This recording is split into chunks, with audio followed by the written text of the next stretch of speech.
কড়ার মধ্যে পরিমাণ মতো সর্ষের তেল দিয়ে কুচিয়ে রাখা পেঁয়াজগুলো ভেজে নেব। আজকে আমি আপনাদের কাছে চিংড়ি মাছের মাথাগুলো আর কি কেটে নিয়েছি, সেগুলো আমি বাটার রেসিপি নিয়ে এসেছি। পেঁয়াজগুলো ভাজা হয়ে গেছে। এরপর শুকনো লঙ্কা, 3টের মতো শুকনো লঙ্কা নিয়েছি আর অনেকগুলো রসুন নিয়েছি। এগুলো ভেজে উঠিয়ে নেব। এরপর আমি চিংড়ি মাছের মাথাগুলো ভেজে নেব। নমস্কার বন্ধুরা, আপনারা সবাই কেমন আছেন? আশা করি আপনারা সবাই ভালো আছেন। আপনাদের সবাইকে শখের রান্নায় আরও একটি নতুন রেসিপিতে স্বাগত জানাই।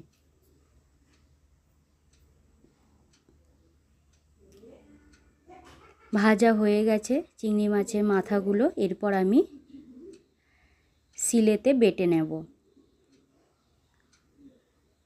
তো বন্ধুরা দেখতেই পাচ্ছেন আমি শিলেতে বেটে নিচ্ছি।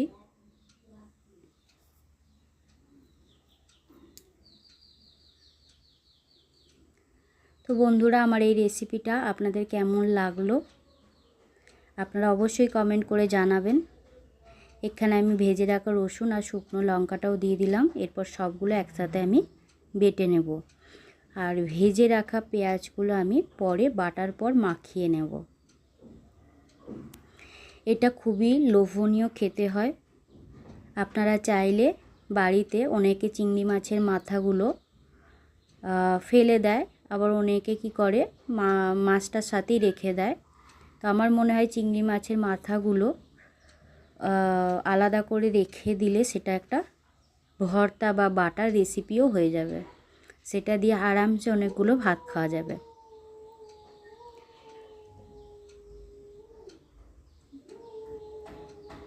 বাটা হয়ে গেছে। এরপর আমি এক জায়গায় জড়ো করে নেব। করে নিয়ে ভেজে রাখা পেঁয়াজটা ভালো করে মাখিয়ে নেব। এরপর আমি কাঁচা সর্ষের তেল দিয়ে দিলাম। ভর্তা রেসিপি বা বাটা আমার হয়ে গেছে। তো কতটা লোভনীয় হয়েছে বন্ধুরা দেখতেই পাচ্ছেন। সবাইকে অসংখ্য ধন্যবাদ।